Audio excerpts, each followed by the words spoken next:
Good morning, Colts Nation.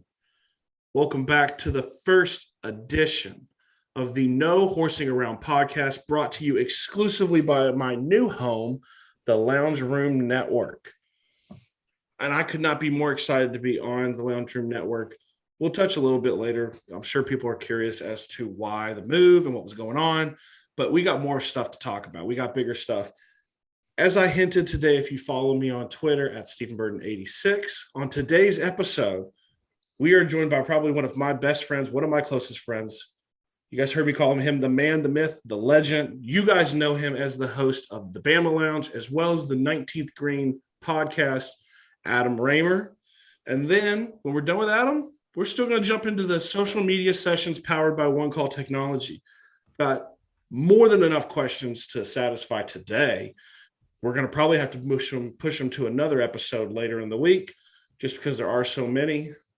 As always, I'm going to ask you guys to please rate, review, subscribe, and share. So let's just not dilly-dally. Let's just jump right in, and let's welcome him to the No Horse Around podcast, Adam Raymer. What's going on, man? How you doing tonight? What's up, man? Oh, I'm sitting here enjoying my refreshing blackberry lime Corona seltzer. No free shout outs, but as I look at Steven drinking his Mike's Harder lemonade. Sometimes you just got to relax a little, especially on the No Horsing Around podcast, just like you do. That is a true statement. So I'm excited. I'm happy for you. It's been weird. We both kind of started on this journey around the same time, and we've never been on each other's podcast, but hard for Steven to come on the Bama Lounge unless he wants to talk about Ryan Kelly all day, which that could happen. Oh, I love him.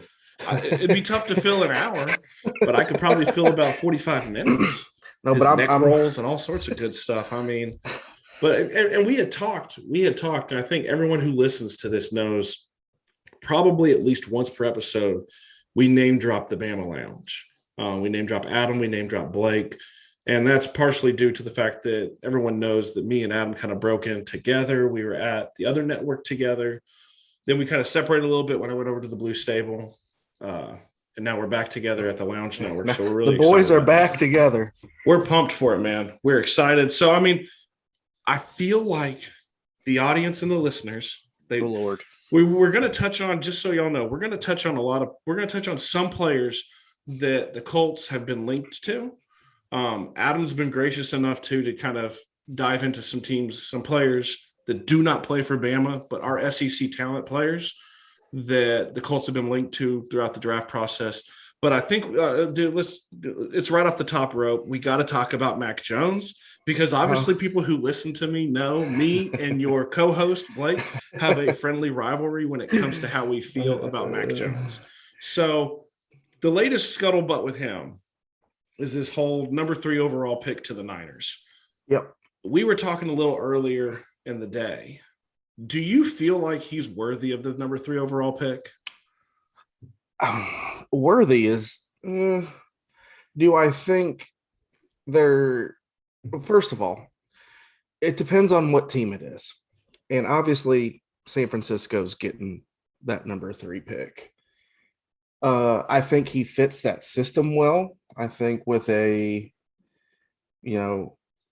with Mike Shanahan's coaching, I think he fits that system. I don't think he fits it as well as Pittsburgh or New England, where one, he could probably sit a year. I mean, I think if he goes to San Francisco number 3, he's probably going to be an immediate starter. I don't know if he can beat out Jimmy G, and that's the other thing. What are they going to do with him? But I think Pittsburgh is a really good home for him. I even thought Carolina would have been a good pick for him. And mainly, I know me and you had talked a little. You predicted a while back that he was going number 8 to Carolina. I thought that, and for the listeners, that's pre-Sam Darnold trade. Yeah, pre-Sam Darnold. I thought that's a good fit for him, mainly because he was coached, by Matt Rule in the Senior Bowl. And Matt Rule had nothing but good things to say about him. But worthy, that's a tough call. Do I think that he's worth it? Who really knows, right? You don't really know what you're getting. I mean, you know what you're getting with Trevor Lawrence, 100%. I mean, me and Steven have talked about a lot of quarterbacks while at work, and he's, we were right on some, and go ahead and say the one you were completely wrong on. Oh man, you got to call me out. It's okay. The listeners know that I was dead freaking wrong on Joe Burrow. And which probably means I'm going to be dead freaking wrong again on Zach Wilson, because that's how I feel with him too. Yeah. And it's funny you mentioned with Trevor Lawrence, is really, he feels like the only slam dunk quarterback prospect really in the draft. And I know me and you were talking earlier off air about it too, is that one of the fits I don't like, and I picked him in my mock draft with the Blue Stable, was Mac Jones going to Chicago. And I know the guys over at I Believe in Monsters podcast for the Lounge Network for the Bears, they talked about it today. They're not fans of it either, but it's it's a struggle for me. So for those who maybe are just jumping in with this, the reason we're talking about Mac Jones is, let's just trace this timeline back a few weeks. Hell, you can go back further than that if you want, because 2 years ago, even last year, before the season started, he was on nobody's draft board. True. Zero, like which zero draft Burrow, boards. Exactly. And that's the thing. I mean, that's the hard thing. And when I trace back, part of the reason we're discussing him a little is obviously the scuttle came when I called Mac Jones a doughboy. Everyone has seen the picture. Let's not pretend that it's not on Google. He is not built. He does not look the part of a QB. And also, it's important to point out that Adam had been in my ear probably, I would say, with about 4 weeks left in the season, about Mac Jones to the Colts. And a lot of mock drafts had him going to the Colts. So there was a lot of talk between me and Adam about how would that look. Now, once I even got my Wentz shirt on. So once Wentz went, it was good. We weren't worried anymore. But he's so, like me and you were talking, and he feels like one of the most dependent on the team he goes to kind of quarterbacks. If he goes to like a team with a poor O-line or not great weapons, it's going to be really interesting, as opposed to, what's funny is I don't like him at 3, but the Niners are a great fit for him. Yeah, I don't like him at 3 either. And this is me being a, avid Alabama fan. I think that if it happens, it happens. But I think he's a first round pick. I think he's probably lower level echelon, meaning he should have been picked maybe in the 20s, maybe a 22, 23. But look, the guy statistically last season was literally one of the best ever in the SEC. I mean, he threw 40-something touchdowns and 4,500 yards. He didn't lose a game. They played an all SEC schedule that has never happened in the history, and they ran through the table. I think their average margin of victory was insane. It was, I don't know, 18. Oh, Bama, man, you're supposed to know that point differential. It's a lot, man. It's like it was 18. A lot. They were like far and away the best team in college football last year. Yeah, it was like 18.7 or something points per game the average went by. But you are right in saying that if it has to be the system that fits him. Now, you can say, if a team doesn't have a great O-line, well, if a team doesn't have a great O-line, the quarterback isn't, it's going to hurt them regardless. But when Mac was last year at Alabama, we probably statistically, again, obviously the O-line was the best it's ever been. The wideouts minus Jalen Waddle too, even some of the guys that stepped up. Devontae Smith, obviously, we'll probably touch on him, Heisman winner, mic drop. Yeah. It's just with any quarterback that there's only so many Trevor Lawrences that can probably make things happen without having the best O-line.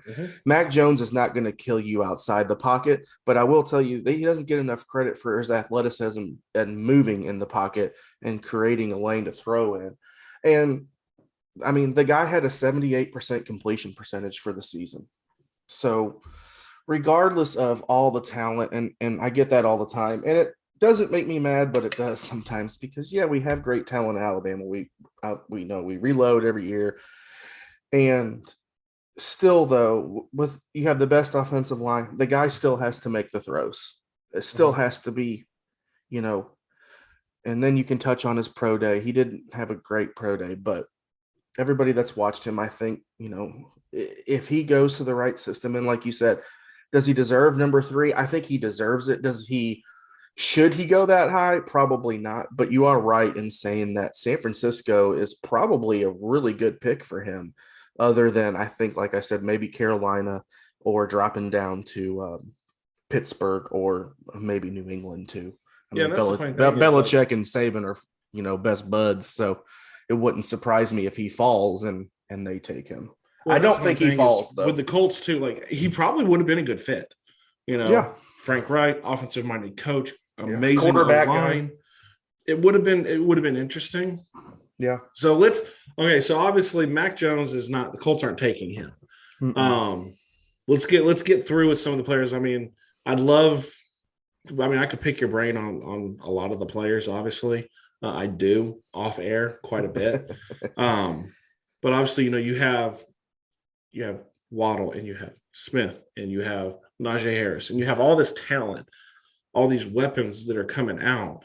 I mean, none of them are going to, except for Najee Harris, who they don't need a running back, are going to drop to the Colts. I'm just going to ask because I'm just more curious, less of like specific fits for those players. And do you think that they're going to be successes or not?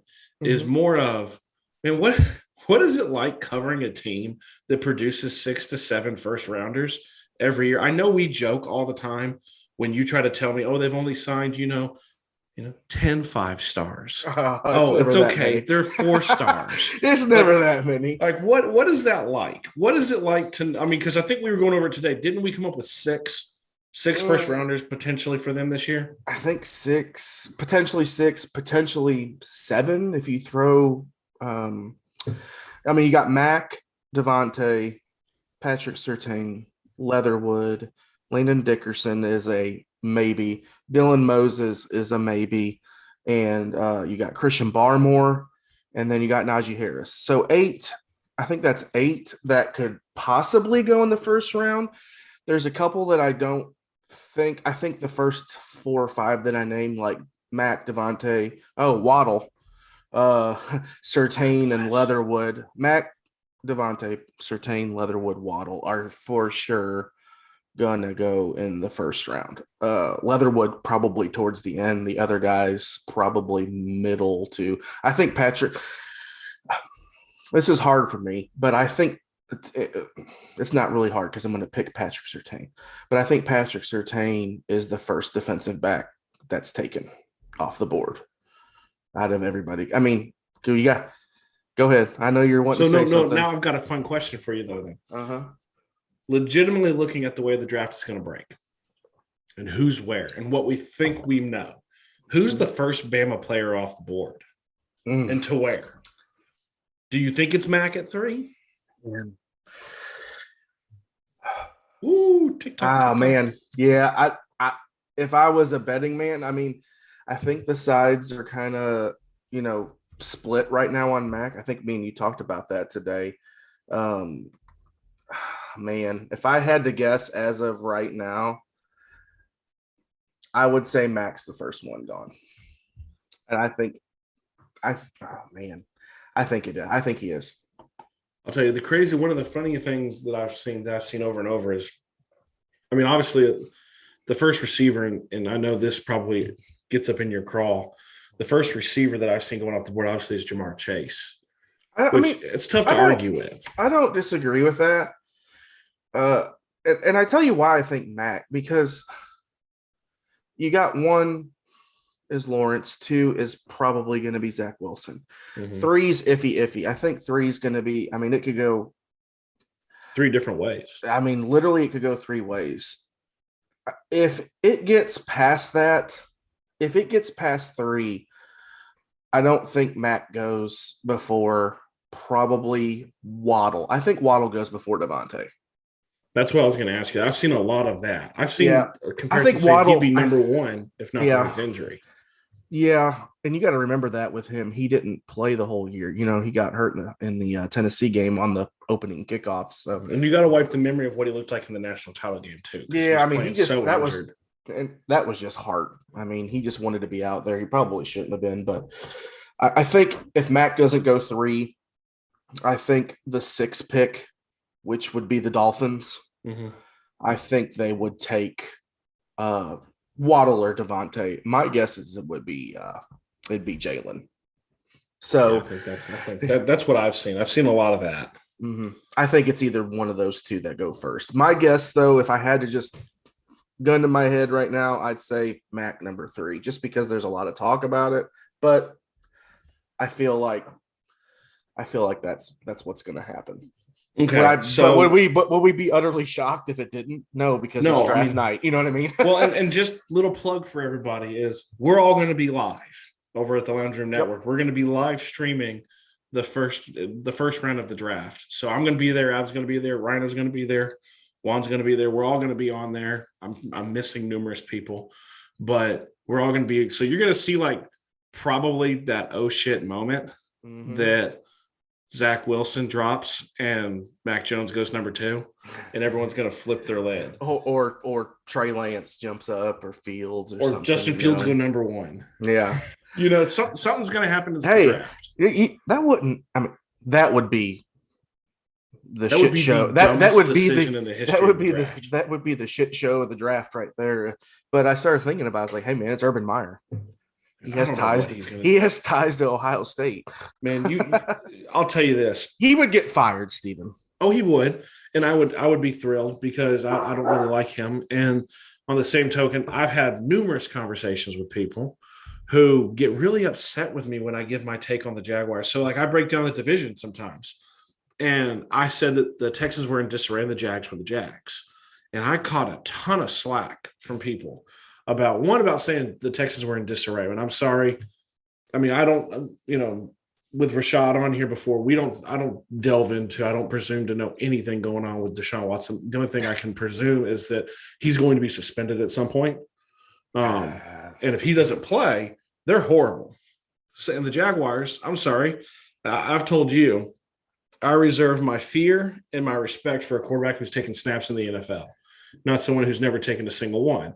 Yeah. So I've caught a ton of slack. But okay, so getting back onto there, let's talk about some of the realistic players that the Colts could take. A lot of the ones. Leatherwood's one that I really like. I think they could get him in the second. What pick do you guys have in the first? We have 21 in the first, but I'll tell you the consensus is that there's a lot of people who don't think Colts are picking at 21. They're going to trade back to recoup that 3rd round pick from Carson Wentz. Maybe trade back tail into the first or into the second. Okay. If they're picking at 21, the consensus seems to be edge, like a Jalen Phillips. Kwity Paye is another one.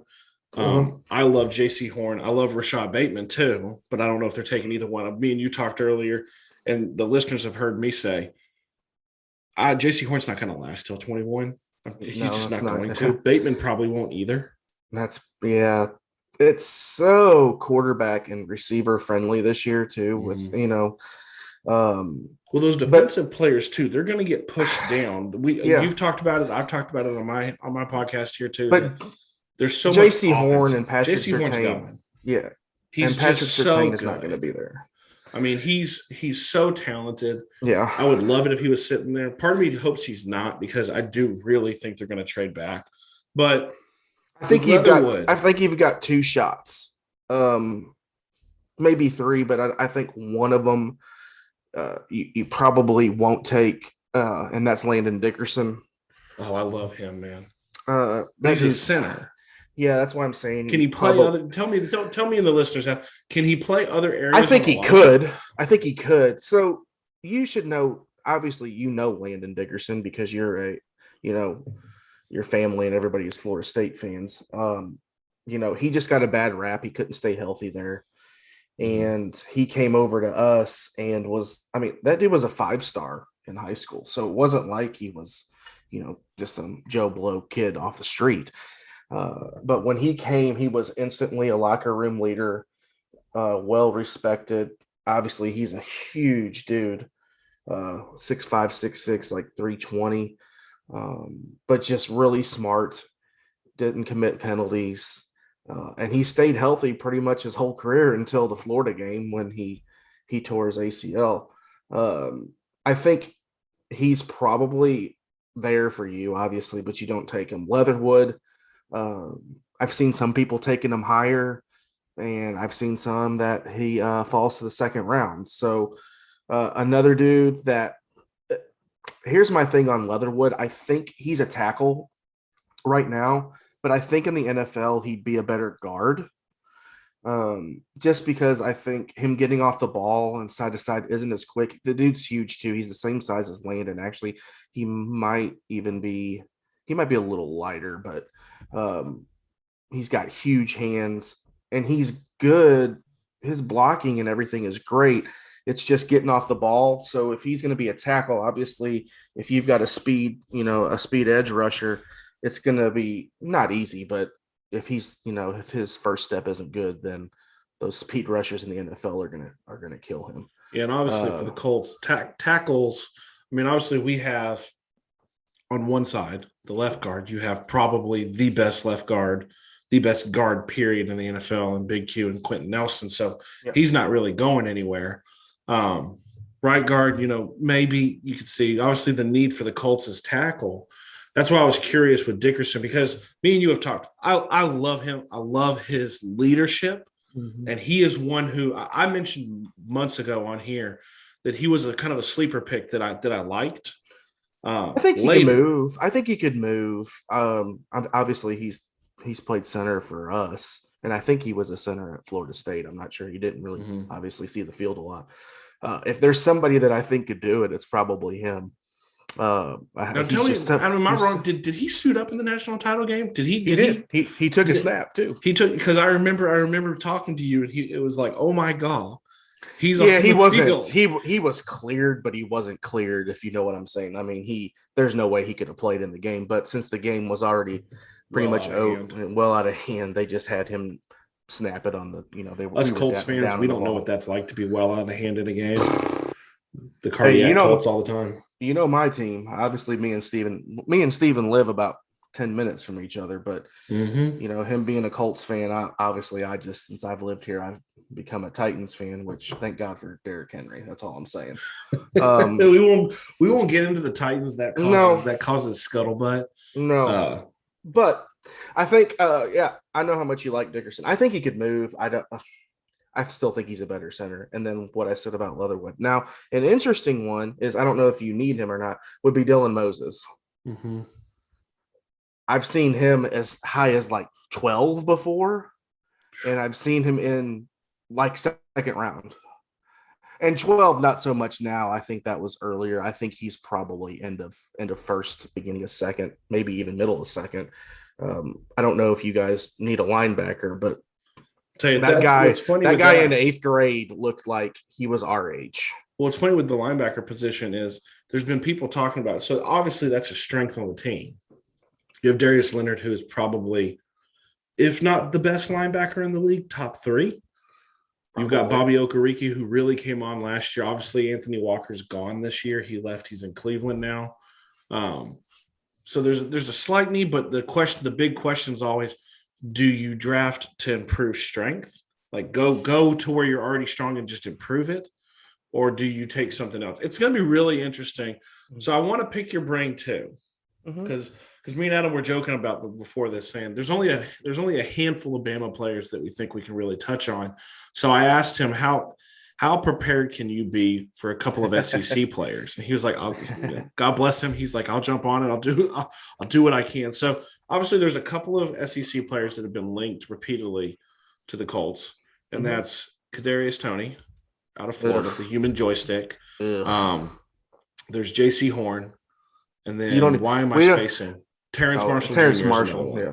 So I kind of want to get your idea on. Obviously, we talked about J.C. Horn. Yeah, I'm not even going to talk about him because he's not going to fall to you guys. Oh, dude, I've already said I will cry on the live stream if he falls and the Colts select him. I will cry on the live stream. Well, don't prepare to cry because it's probably not I'm going to not. happen. I'll be shocked. Kadarius Toney is kind of like what you said, man. A human joystick. If you guys, any of you watched the SEC championship game, he he did some crazy things against Alabama. Now, defense in college football has changed a little bit, and even Saban has said that. You know, back in the day when he first came to us, we were giving up 7 points a game, and now 17 points a game was good for. It's like fifth in this in the nation. So Kadarius Toney is a solid pick. I think he goes after the other one that you forgot about. Then you finally said, which is Terrence Marshall. I think Terrence Marshall goes above him. That's just me. Terrence Marshall too. You know, since Chase wasn't there, he kind of shined a little bit at LSU this year. And something weird about JC Horn too. You got to remember when Muschamp got fired. I wanted to touch on this when we were talking about him. It just entered my mind. JC Horn didn't play a full season either. So when Muschamp got fired, he stopped. He entered COVID, really, to be honest. He just, he didn't play anymore. So not saying that matters, but a lot of people have Patrick Surtain and JC Horn kind of neck and neck. But I still think Surtain goes after him. But I think out of all those three, Stephen, it really that's funny. I actually have Surtain going before him. I think Surtain's the number one corner off the board. Yeah, that's what I say. I thought you were saying that you had Horn going before him. Oh no. It's like I love Horn. No. And I want him. You know what? Hey, if you're listening, I think Devontae goes to the Cowboys. Listening. You heard Adam say it. He packed it up. He sold out his team. He needs to drop to 21. Shit, no, he ain't dropping to 20. No, he is not. I think Patrick Surtain goes to the Cowboys, and he's going to have Surtain and Trayvon Diggs from Alabama on the other side. Like the Saints or the Redskins, all the Bama 2.0 pro teams. Dude, the Redskins are really players. The Redskins are really bad, dude. Really bad with Bama players. They have a lot. Like I think we joke about it all the time. There's like 7, I think, man, on their team. It's crazy. It's crazy. What's funny is my issue with Toney. I talked about this on the last podcast that I did with Rashad. Was I've never liked this, for lack of a better word, the smell test. He's got off-field issues. Yeah, and they're sitting there. Now, obviously, I've been a big proponent, and I've said if he is taken by the Colts, then obviously he passed. And the Colts are notorious for Ballard, Reich, and Dodds and Decker. And Decker is a former Green Beret. For those of you who are listening to this who maybe just became Colts fans, Decker is a Green Beret, and he's in charge of basically the character of the players they draft. They sent him out to Washington last year to interview Jake Locker, like on the low. Like they didn't want anybody knowing. But he's the one who does it, and he gives the stamp of approval. So obviously, if he gives the stamp of approval, they're okay. My joke last time, I think he got in a scuttle with a teammate. I never liked that. I'm not a fan. It's kind of that's what Rashad had kind of mentioned to me. So, I mean, I don't know. A lot of people have him going there. They have him around that range, and a lot of people would be really excited. I'm just probably not in that camp. You know why I like Terrence Marshall though, and Stephen knows me. You would never. That's like acid coming out of your mouth right now, right? No, you know how much I love LSU player. You know how much I love LSU. He's rocking purple right now. Shit, no. I like Terrence Marshall because one, he's 6'3", and he can jump out of the gym, man. I mean, Kadarius Toney, if I'm not mistaken, is not that big. No, I think we were talking about him. He's not 6'3". No, I think he's 6 foot. I think he's 6 foot. So Terrence Marshall, though, it was weird. Like the first half of the season, he was just a stud and was making plays. And then like the second half, I don't know. I don't want to say he gave up, but it just looked like he wasn't trying as hard. It seems like it's such a hard year to judge too, with the players who opted out. Like you can be mad at JC Horn, but can you blame him? You can be mad at Jamar Chase for opting out, but can you blame them? Is the tough thing. And that's why, not that I have a hard time saying Jamar Chase deserves to be like the number one receiver off the board, but he didn't play last year. So who's to say, he'll be the same receiver he was 2 years ago. Exactly. Or, maybe he would have been doing what Devontae Smith was doing. Probably not with the team that they had versus now, if it was 2019 and that LSU team, that team right there was kind of like our 2020 team. I still think our 2020 team was a little better. Can you imagine? How much would you have paid to see that? Oh, dude, we've talked about that before, and I would have emptied the bankroll, man. It would have been ridiculous. Can we just say, and this is totally not a Bama, this is totally not a college thing, but I've got my college experts sitting here with me right now. So can we just marvel at how bad LSU can be on offense? And then you look at Jamar Chase, Justin Jefferson, Terrence Marshall Jr. And then at one point, Landry, Odell Beckham Jr. Yeah. Like, how do you not score points? How do you win? Jamar Chase, yes. But he had Joe Burrow just chucking the ball down the field at a historic pace. Yeah. I don't know, man. That LSU's. I don't know what to do with that, man. I don't know. It's dumbfounding to me. And I'd love to pick your brain on one more player, and I didn't mention him to you beforehand, so we're going to see how good you are with it. Okay. So he's an SEC footprints, Rashad Bateman. And I dropped it on the podcast last time because people look at him and go, man, he's a wide receiver. He's Minnesota. I don't understand it. And I think it's important to know, and I talked about this last time, he's a Georgia boy who was committed to Georgia. Yeah. And the only reason he went to Minnesota is because of our beloved me and you. Adam's on the page with me. I would walk barefoot to Minnesota to play for PJ Fleck. I'd run through a brick wall for that, man. Just go watch Being PJ Fleck, and you'll do the same thing. So he went up there and he played extremely well. He's a shiftier. He measured out. I think he measured out at 6 foot. He's 6'1". I think he's 6'1", but yeah, he's 6'1". He's ridiculous. I would have been interesting to see him play at Georgia. I don't think he would have been any better because Georgia didn't have a quarterback this year. Yeah. So he had a really good 2019, which seems to be the trend. I think he had over 1,000 yards and double-digit touchdowns. Don't 100% quote me on that, but it's weird for a Georgia boy like that and his caliber to want to go up to a Minnesota. I think that speaks highly of PJ Fleck and his recruiting. Obviously, you would think he'd stay maybe Georgia or Alabama, Auburn, LSU, somewhere in the SEC. But he's probably, Stephen, a really good possibility for you. I don't even know. Really, I don't know. That. I don't know if I see him in the first round. Man, I've heard the funny thing with him. I've heard some people that are like 10. Like I've heard as high as 10. I've heard high like that. I've heard later. The report that came out obviously today is that there's serious debate right now in the Colts organization is do you go tackle an edge and beef up the positions of need, or do you give Carson more weapons? And the one that they look at is Rashad Bateman, which I've got to say this because I have you on. One of the funniest things I've ever seen. It's a podcast. It's another Twitter account. I won't call their name, but they were linking, and this is when me and Adam really started about him coming on. Was Colts obviously went to the pro day at Bama, and the picture they had to link for the Colts was Devontae Smith.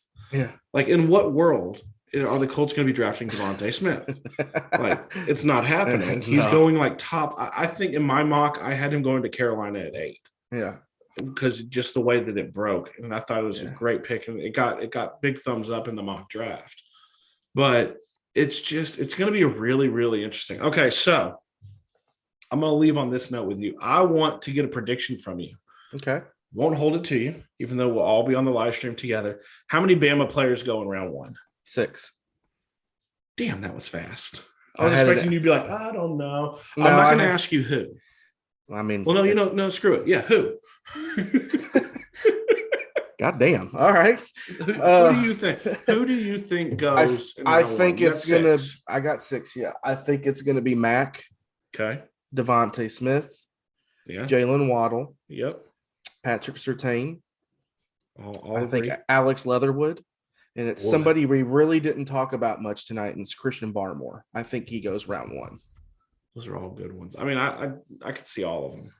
But like again, I said you got Dickerson and you got Moses that are kind of floating out there.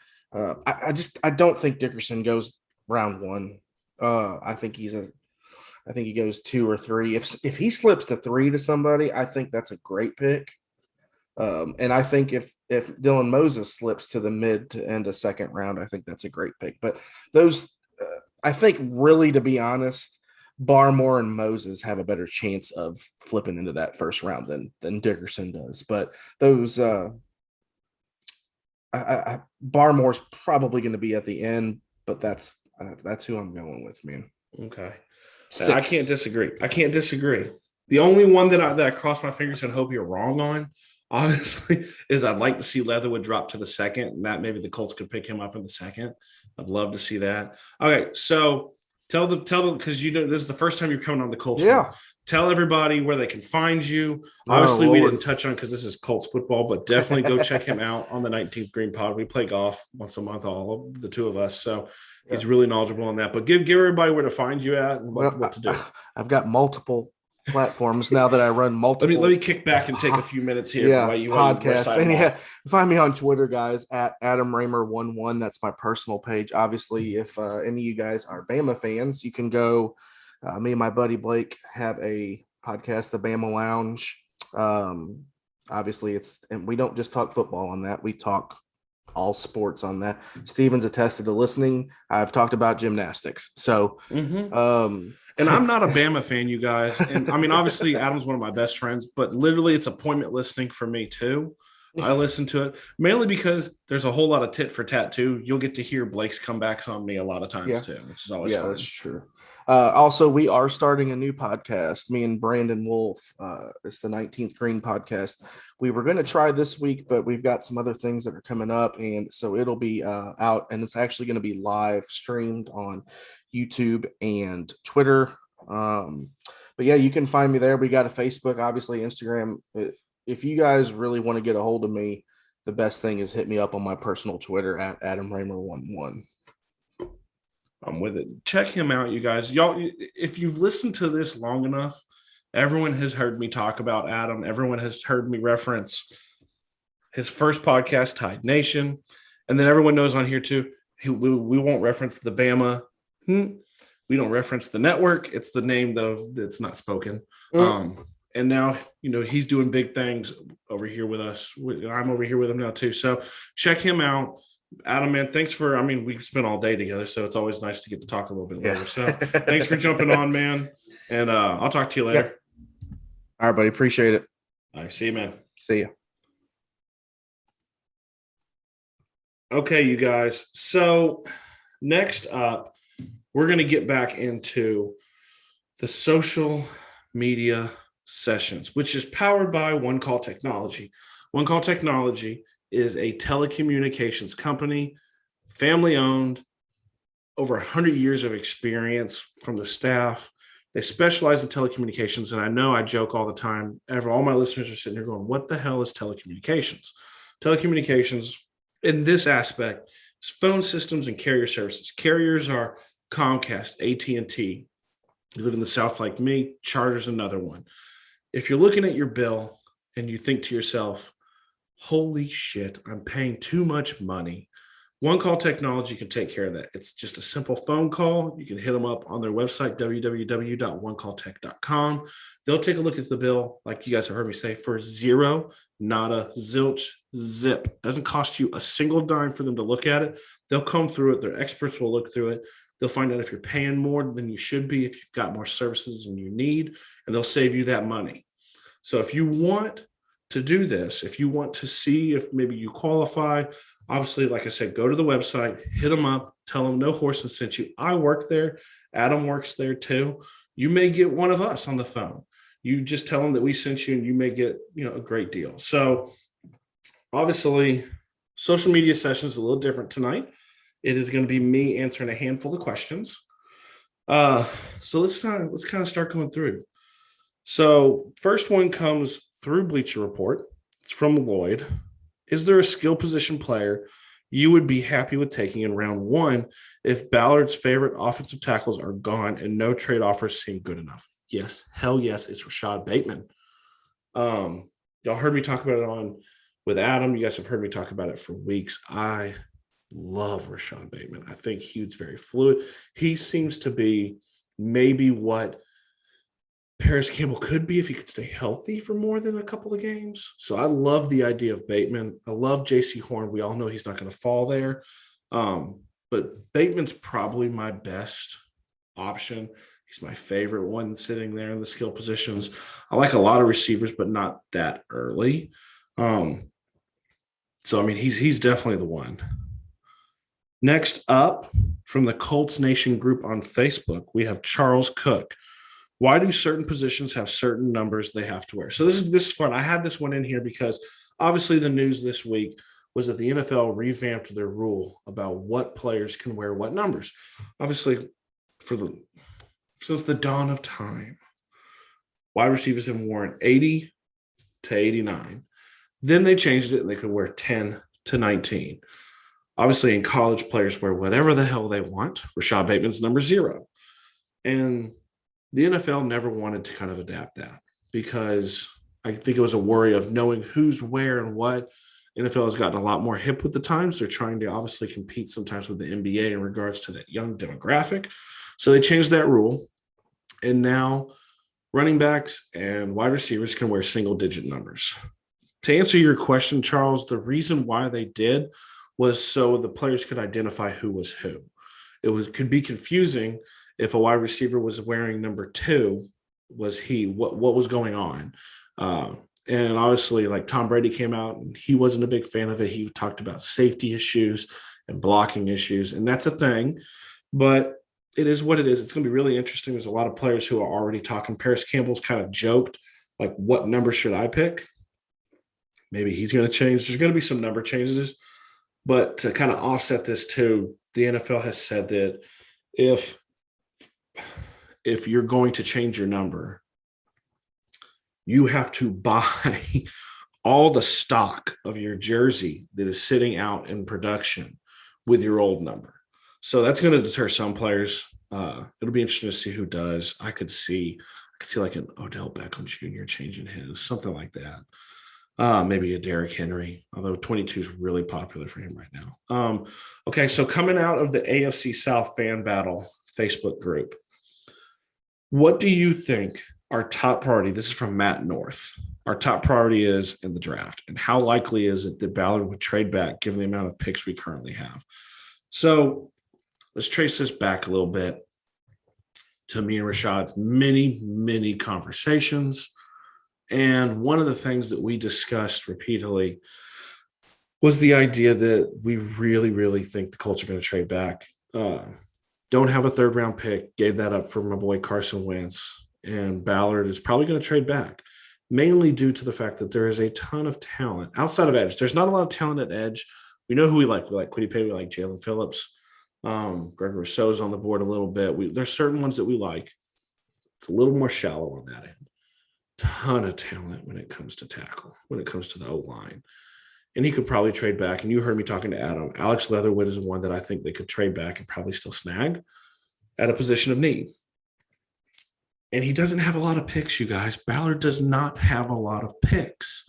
So he wants to get more. He needs to get more picks in his mind. You have to have – Ballard subscribes to the theory that the more you throw at the dartboard, the better chance you hit of getting a bullseye. So he needs more to be able to do that. So if I'm sitting on my live stream with all my boys from the Lounge Room Network and the Colts trade out at 21, I'm not going to be shocked. It would shock me almost if they do pick. It's really going to depend on who's sitting on the board, but it would really surprise me if they end up picking at 21. So great question, Matt. I appreciate it. I appreciate everyone for getting involved with this segment. You guys always have, and God willing, you always will. So next up, out of the Colts Nation Facebook group is Troy Brown.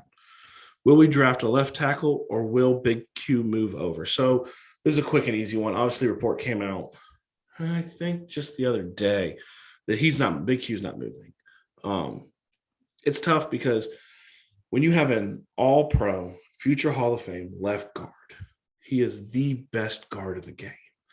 You run the risk when you move him to left tackle, he's not as good. He's good, but then you also have to replace this future Hall of Fame left guard with another one who's not as good as Big Q. So I've never been a fan of that. There was talk of Braden Smith maybe moving from right tackle to left tackle. You just draft it. You draft it and you see what's going to happen.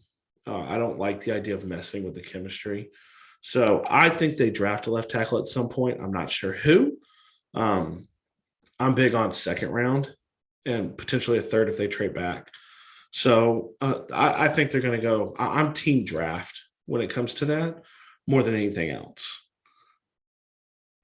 Okay, also from the same group is Kyle Lavelle.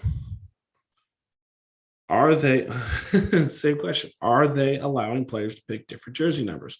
Y'all heard me kind of do my spiel already. They are. It's going to cost a lot of money to do it.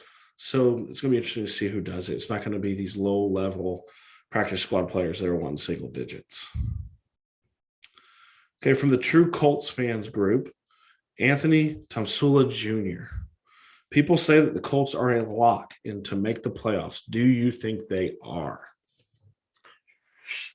Okay, so I have joked over and over that to be the man, you have to beat the man. The Colts have not won the division in 6 years. They went 11-5 and got the 7th wild card position. They're not a lock to do shit. I would love it to tell you that I think they're going to go to the playoffs. I do. I think they're going to go. I think Wentz is going to have a big year. I think they're going to win anywhere from 10 to 12 games this year. But are they a lock? No. I mean, Tennessee in the division, Tennessee has kind of stayed pat. Jacksonville, I don't know. Houston has gotten far worse. A lot of Kansas City has added weapons and added protection and gotten better. A lot of the teams that they're going to run up against, they've not gotten worse. So the Colts have kind of been team run it back a little bit. They're not the same as they were before.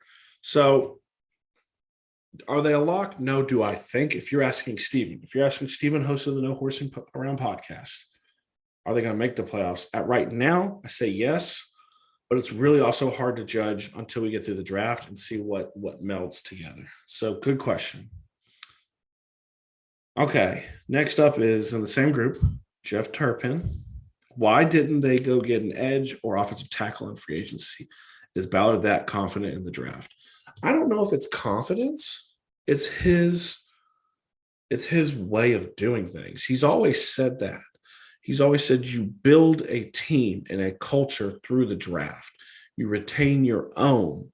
And free agency is when you fail to do that properly. So Buckner came in. It's a great deal, but it was because we did not hit on defensive tackles. Tyquan Lewis was struggling. Then you look also, we're talking about our receiver this year because Paris Campbell has not really panned out. Julian Blackman got drafted because Malik Hooker didn't pan out. So I'm surprised. You guys have heard me on here before. I'm surprised that they didn't at least get something in free agency, but am I shocked? No, because that's what Ballard does. Now, does it put a ton of pressure for him to hit on these picks? Absolutely. Nobody hits on all of them, even in my opinion, the best GM in all of the NFL. So great question, Jeff. Let's scroll through here. I'm going to pass some of these guys up. I love all you guys. Here we go. Oh, I like this one. Colts Nation Facebook group.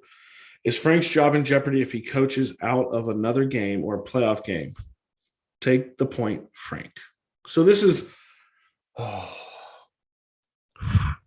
okay. So this is the same conversation we've been having since the playoffs in Buffalo. People, I don't get it. I don't. Frank Reich is 28-20 as a head coach in the NFL. He has had Andrew Luck. He has had Jacoby Brissett. He has had Phillip Rivers, and now he gets Carson Wentz. He's been the coach for three full seasons with three different starting quarterbacks. He's on his fourth, and he's 28-20, and he's been to the playoffs 2 of the last 3 years. I don't get it. Yes, sometimes I think he is too smart for his own good. He outthinks the situation sometimes. He thinks, you guys have heard me say it. Sometimes he thinks, well, they think I'm going to run here. And even though that's probably the best play, they think that, so I'm not. And that's probably what happened in the Buffalo game. It's a great play design on the run that lost the yards. But it was, you have Jonathan Taylor just line up and run the ball 3-4 times in a row. He's going to get in. And so it frustrates fans. Do I think his job is in jeopardy? No. It's like I don't think his job's in jeopardy when people say if Wentz doesn't play well. He's so highly respected in that locker room, you guys, and in that building. Now, if they were to dud out and go like 4-12, yeah, but what coach wouldn't be if they go 4-12, except for Kyle freaking Shanahan, who seems to be able to survive all of that and now might draft Mac Jones at number 3. So do I think his job's in jeopardy? No. If they miss the playoffs and don't look good, do I think his seat gets warm? Yeah, maybe a little, but I don't think he's going anywhere anytime soon. Okay, let's keep going, you guys, man. Oh, yes. Okay, guys. My boy Vinny. I love Vinny. Okay, so I hadn't heard from Vinny a little while. I got a little concerned. So I actually talked to Vinny the other night. So shout out to Vinny. He is going to be starting. And as soon as I know what it is, y'all will know. He is starting his very own fantasy football podcast. I'm excited. I've already volunteered to come on. I've volunteered to talk about it as much as possible because I love Vinny. Vinny is an extremely loyal listener. So he hit me with the question is, do you think the Colts – oh, we answered that last week. That was about the undrafted free agent. That was me and Rashad both answered that last week. It's what happens when you have a ton of questions. But like I said, shout out to Vinny. Make sure that you're following him. It's at Vinny Borelli. Okay. It's Borrelli.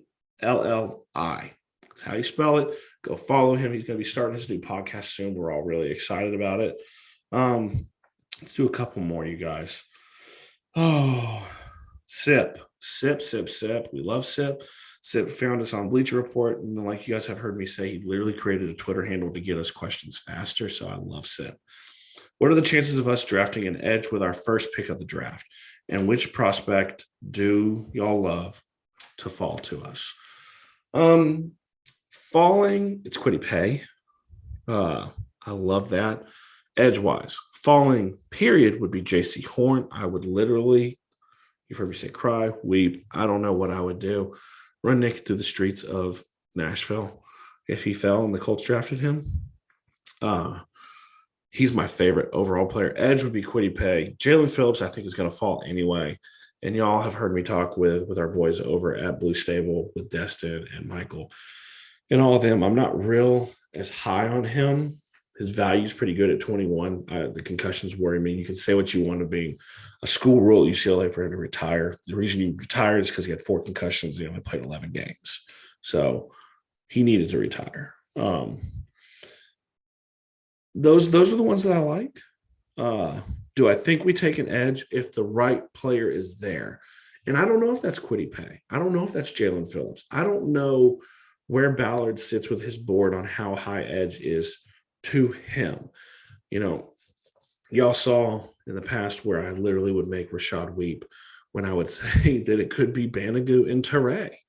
And you could bring back a Houston and Al-Qadim Muhammad. And you could start with those two and you work in your young guys and then it's let them go. Let them run. Release them and see what happens. Give them the playing time and either they play into being a star or they play out of the lineup. And it's going to be really interesting to see what happens. I would hope if like a Quiddy Pay sitting there that they might jump on that. But I don't know. I don't know where Ballard's head's at. As much as he tells you what he's going to do, he's been a little bit more close to the vest this year. Okay. From the Blue Stable Elite chat, Mason got one in here. is who is the most realistic wide receiver option for the Colts in the draft / undrafted free agents? Most realistic. I mean, after talking to Adam today, maybe Bateman's more realistic than I think. Maybe he does drop. I think a Rondell Moore in the second round is more realistic. And Elijah Moore is another one. Terrence Marshall. Those tail end of the first, early second round, they're going to be way more realistic. Obviously, there are players that I really like that are later. Y'all know I love me some Watt Failure, but that's fifth or sixth round pick. That's not high level. So it'll be interesting to see with that. Okay, you guys. So we're going to bank the rest of these questions because I want to make a couple. I want to talk for just a second here at the end of the episode. So there's some questions, obviously, about the move away from the Blue Stable. There's no issue. There's no ill will. There's none. Had an amazing opportunity to bring No Horsing over to the Lounge Room Network and be the lead voice for all Colts content on that network. And I talked with Destin, who's the CEO over at Blue Stable. I talked with Rashad. Talked with Juan, who's the president of Lounge Room Network. And it was an opportunity I couldn't pass up. So y'all know, too, Rashad is staying. So I've lost my co-host, my brother, one of my best friends, and one of the people I love talking Colts with. Obviously, we still talk every day, but he has moved up. If you've not paid attention on social media, he has moved up to the number one show, the only show really for the Blue Stable, which is the Blue Stable podcast. So I could not be more excited for him. I could not be more excited for this move. That being said, also, it's important to follow when you get on the social media. Twitter, you know where I'm at, Stephen Burton 86. You can follow No Horsing. You can go follow the Lounge Room Network. You're going to see all the amazing podcasts that we offer too. You follow those ones. That's how you get these questions, and that's how you know these announcements. So the other part too, as always, you love this stuff. I love it. I mean, even though Rashad is gone, I'm still a hashtag pod for the people, baby. That's what we try to do. But to do those things, I need to know how I'm doing. So Rashad did this in the last episode, and he doesn't know. I'm totally going to steal it going forward. I'm going to give you guys 5 seconds to hit the subscribe button and hit 5 stars. Okay, ready? Go.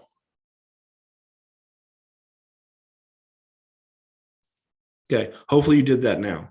If you need further explanations, the purple button in the top corner on your iPhone, hit the subscribe, go down, smash a 5-star, and type a quick review, you guys. Tell us how we're doing. Tell me how you think it sounds. Tell me if you think we're covering everything you want to be covered, because it's a slow time. It's a little difficult right now to try to find content, and we try to do the best we can. That's why we have Adam on to talk all things Bama and the players that we can talk about. So the final thing is, obviously, they ask about who will be joining No Horsing. So I definitely have, as soon as it came open, had several people reach out wanting to jump on here with me. And the plan is to continue to do 2 episodes per week, just like we talked about. And by the next episode, I will have my new co-host. I have one in really close mind. I'm not making any announcements yet, but I'm really excited about this, really excited about the opportunity for him to come on.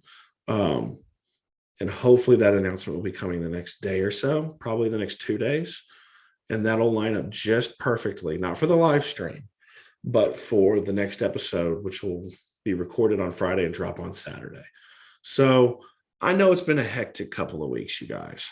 It's been the move from the network that shall remain nameless to the Blue Stable, which we love, which I continue to love, everybody over there, to the Lounge Room Network now, and No Horsing bringing over here. And I love you guys for continuing to follow it, for staying with it, for finding it, for listening, for interacting, for continuing to send those questions. I love you guys for it. The main thing is just stay involved, and as we are draft week, as we get to the draft, and we know that Ballard is probably not going to draft who you want to draft, and you're going to cry, just like I might. You got to remember why you're a Colts fan. You got to remember why you became one. You got to remember why you support this team. And you guys hear me say all the time, there's a ton of horseplay on this podcast. That's literally why we named it No Horsing Around. And that's the key. When it comes to the passion that we have for the Colts and that I have for the Colts and anyone I bring on here, there is no horsing around. It's that plain and simple, end, period. I love you. I'm excited to keep coming at it. I'm going to talk to you guys next time. Peace. I'm out.